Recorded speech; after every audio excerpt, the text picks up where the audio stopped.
দক্ষিণ কোরিয়ায় ১৮১ আরোহী নিয়ে বিধ্বস্ত হয়েছে একটি বিমান। দুজনকে জীবিত উদ্ধারের পাশাপাশি উদ্ধার করা হয়েছে ৮৫ মরদেহ।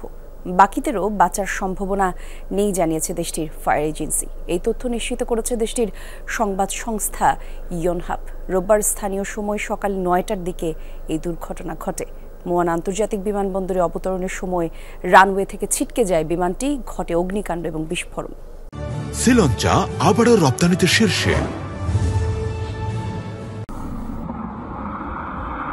পুরো পথ নিরাপদে পাড়ি দিয়ে অবতরণের মুহূর্তেই বিভ্রাট। রানওয়ে থেকে ছিটকে গেল জেজু এয়ারের ফ্লাইট 7C2216।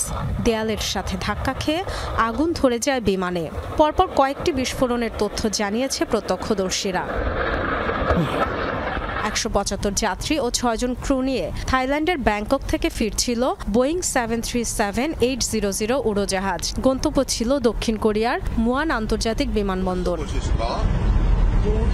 তবে হলো না শেষ রক্ষা। আগুন নেভাতে দ্রুত কাজ শুরু করে ফায়ার সার্ভিস। বিমানের পেছন দিক থেকে দুজনকে জীবিত উদ্ধারও করা হয়।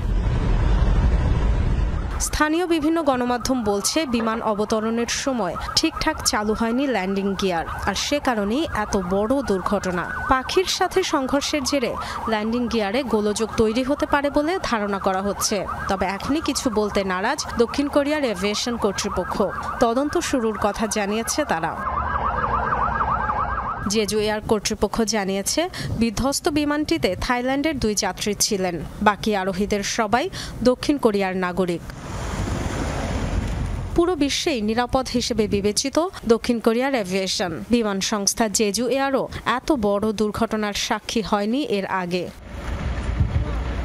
Dorothy Tasrin, Jamuna news.